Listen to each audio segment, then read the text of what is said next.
मैं 21 साल की एक साधारण सी लड़की हूँ। नाम है अंजलि। मेरी आंखें बड़ी बड़ी हैं और मुस्कान में एक अलग ही नमक है। गांव में माता पिता के साथ रहती हूँ। पढ़ाई पूरी करने के बाद घर के कामों में हाथ बटाती हूँ। मेरी बड़ी बहन रचना शहर में रहती है। उसकी शादी को 5 साल हो चुके हैं। बहन जी का पति राजेश भैया एक छोटी सी फैक्ट्री चलाते हैं जहाँ प्लास्टिक के सामान बनते हैं। उनके एक बेटा है, छोटा सा आरव, सिर्फ 3 साल का। कुछ महीने पहले बहन जी की तबीयत अचानक खराब हो गई। डॉक्टर ने कहा कि उन्हें आराम की ज़रूरत है और घर का काम कम करना होगा। बहन जी ने मुझे फ़ोन करके बुलाया। अंजलि, कुछ दिनों के लिए आ जा, आरव को संभालने में मदद कर दे, मैं अकेली नहीं संभाल पा रही। माँ पिता ने भी हाँ कर दी। मैं थैले में कपड़े भरकर बस पकड़कर शहर पहुँच गई। बहन जी के घर पहुँचते ही आरव दौड़कर मेरी गोद में आ गया। बुआ आई, उसकी छोटी सी आवाज़ में कितनी खुशी थी। राजेश भैया ऑफिस से जल्दी आ गए थे। उन्होंने मुस्कुराते हुए कहा, अंजलि, तू आ गई तो जैसे घर में रोशनी आ गई। रचना को अब फिक्र कम होगी। बहन जी ने मुझे गले लगाया और आंखों में आंसू थे। बहन, तू मेरी ताकत है। मैंने वहाँ रहने का फैसला कर लिया। मुझे एक अलग कमरा दे दिया गया था।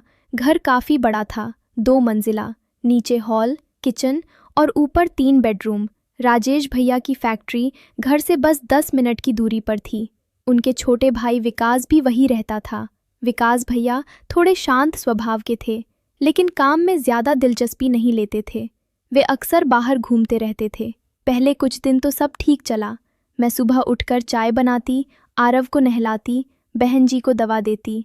बहन जी धीरे धीरे ठीक हो रही थी। दोपहर को आरव के साथ खेलती और शाम को बहन जी के साथ बगीचे में घूमने जाती। राजेश भैया रोज़ शाम को घर आकर पूछते, अंजलि, आज क्या बनाया? मैं हंसकर जवाब देती। लेकिन धीरे धीरे कुछ अजीब बातें होने लगीं। एक दिन किचन में बहन जी की सोने की चेन गायब हो गई। बहन जी ने पूरे घर में ढूंढा। अंजलि, तूने कहीं देखी? मैंने कहा, नहीं दीदी, मैं तो सुबह से आरव के साथ थी। विकास भैया ने कहा, शायद कहीं गिर गई होगी, लेकिन चेन नहीं मिली। दूसरे दिन राजेश भैया की फैक्ट्री से कुछ पैसे गायब हो गए। भैया परेशान थे। घर में ही कोई है जो ऐसा कर रहा है? विकास भैया बोले, भैया, नई लड़की आई है, शायद। उनकी बात अधूरी रह गई, लेकिन नज़र मुझे अजीब लगी। मैं चुप रही। बहन जी ने मुझे समझाया, चिंता मत कर, सब ठीक हो जाएगा। रात को मैं सो नहीं पा रही थी। सोच रही थी कि मैंने क्या गलती की है। मैं तो बस मदद करने आई थी। अगले दिन मैंने आरव को नहलाते समय देखा कि उसकी छोटी वाली गोल्ड चेन भी गायब है। आरव रोने लगा। बुआ, मेरी चेन। मैंने बहन जी को बताया। अब घर में तनाव बढ़ गया। राजेश भैया ने कहा, अंजलि, तू यहाँ आई है सिर्फ 5 दिन हुए हैं और चीज़ें गायब होने लगी। मैं आंसू रोकते हुए बोली, भैया, मैंने कुछ नहीं किया, मुझे यकीन दिलाइए। विकास भैया मुस्कुराए। भैया, लड़कियां तो ऐसे ही होती हैं। बहन जी चुप थीं, लेकिन उनकी आंखों में शक दिख रहा था। मैंने फैसला किया कि अब चुप नहीं रहूंगी, मैं सच निकाल कर रहूंगी। रात को जब सब सो गए तो मैं चुपके से नीचे हॉल में आई। विकास भैया का कमरा पास में ही था। मैंने उनकी खिड़की से झांका। वे फ़ोन पर बात कर रहे थे। हाँ, सामान बेच दिया, पैसे कल मिलेंगे। भाभी की चेन भी अच्छे दाम में गई। आरव की चेन छोटी थी, लेकिन कुल मिलाकर अच्छा प्रॉफिट। मेरा दिल धड़कने लगा। विकास भैया चोरी कर रहे थे। मैंने फ़ोन से रिकॉर्डिंग शुरू कर दी। उन्होंने आगे कहा, भैया को बोलना है कि अंजलि ने किया, फिर वो चली जाएगी और हम फैक्ट्री भी अपने नाम कर लेंगे। भैया को कर्ज में डालकर सारा माल बेच देंगे। मैं कांप गई। ये तो बड़ी साजिश थी। अगले दिन सुबह मैंने बहन जी को अकेले में बुलाया। दीदी, मुझे कुछ दिखाना है। मैंने रिकॉर्डिंग सुनाई। बहन जी के चेहरे का रंग उड़ गया। ये क्या सुन रही हूँ अंजलि? विकास, मैंने कहा, दीदी विश्वास करो, मैंने कोई चोरी नहीं की। विकास भैया ने सब किया है। बहन जी ने राजेश भैया को बुलाया। वे सुनकर गुस्से से लाल हो गए। मेरा अपना भाई? विकास भैया तभी घर आए। उन्होंने सब सुना। उनका चेहरा सफ़ेद पड़ गया। भैया, ये झूठ है। अंजलि ने फर्जी रिकॉर्डिंग बनाई है। लेकिन मैंने और सबूत दिखाए। किचन के पास छिपाकर रखी कुछ चीज़ें मैंने पहले ही ढूंढ ली थी। विकास भैया का बैग जिसमें चेनें और पैसे थे।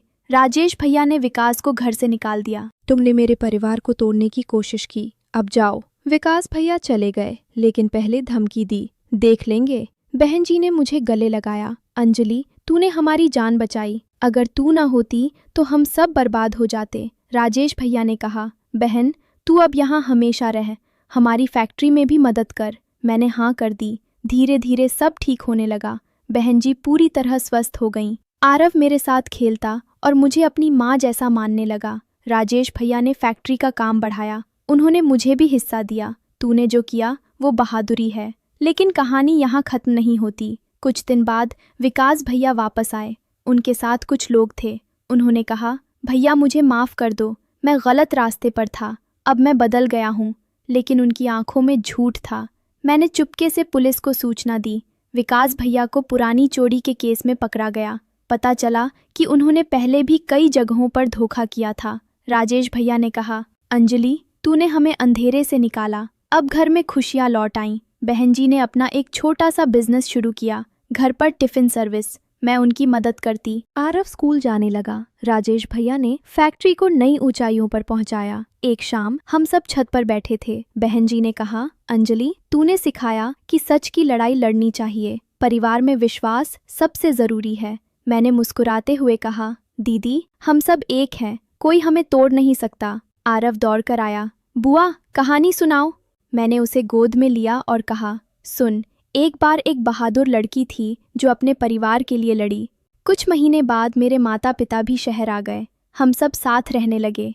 विकास भैया की सज़ा पूरी हुई, लेकिन उन्होंने कभी वापस आने की हिम्मत नहीं की। ये कहानी सिखाती है कि परिवार में भरोसा रखो, लेकिन आंखें खुली रखो। झूठ और लालच कभी जीत नहीं पाते, सच्चाई हमेशा सामने आती है।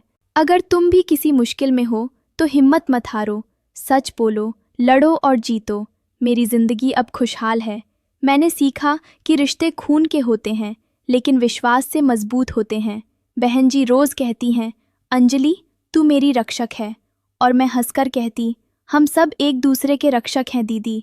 घर में अब हंसी की गूंज है। आरव बड़े होकर कहता है, मेरी बुआ सबसे बहादुर है। राजेश भैया ने मुझे पढ़ाई के लिए कॉलेज भेज दिया। मैं अब बीकॉम कर रही हूँ और घर का काम भी संभालती हूँ। एक दिन फैक्ट्री में काम करते समय राजेश भैया ने कहा, अंजलि तूने न सिर्फ चोरी रोकी बल्कि हमें सिखाया कि कैसे परिवार को बचाना है। मैंने जवाब दिया, भैया ये मेरा फर्ज था। रात को सोते समय बहन जी मेरे सिर पर हाथ फेरती, सो जा बहन, कल नया दिन है। मैं आंखें बंद कर सो जाती। सपनों में भी मैं परिवार को खुश देखती। ये जीवन की सच्चाई है कि मुश्किलें आती हैं, लेकिन साहस से पार पाया जा सकता है। लालच अंधा कर देता है, लेकिन सच्चाई रोशनी है। मेरी कहानी यही कहती है, परिवार को संभालो, सच का साथ दो। अब मैं गांव की उस साधारण लड़की से शहर की मजबूत लड़की बन चुकी हूँ। मेरे माता पिता गर्व से कहते हैं, हमारी बेटी ने सबको संभाला। कभी कभी पुरानी याद आती है जब विकास भैया की साजिश चल रही थी, लेकिन अब सब पीछे छूट गया।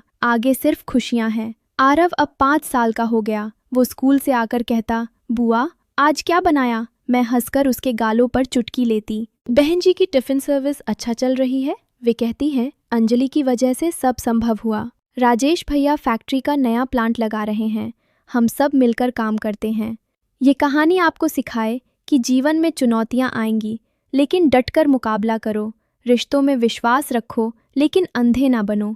सत्य की राह पर चलो तो सफलता मिलेगी। मैं अंजलि अपनी कहानी के साथ आपसे कहती हूँ, हिम्मत कभी मत छोड़ो। परिवार आपका सबसे बड़ा सहारा है और सच हमेशा जीतता है।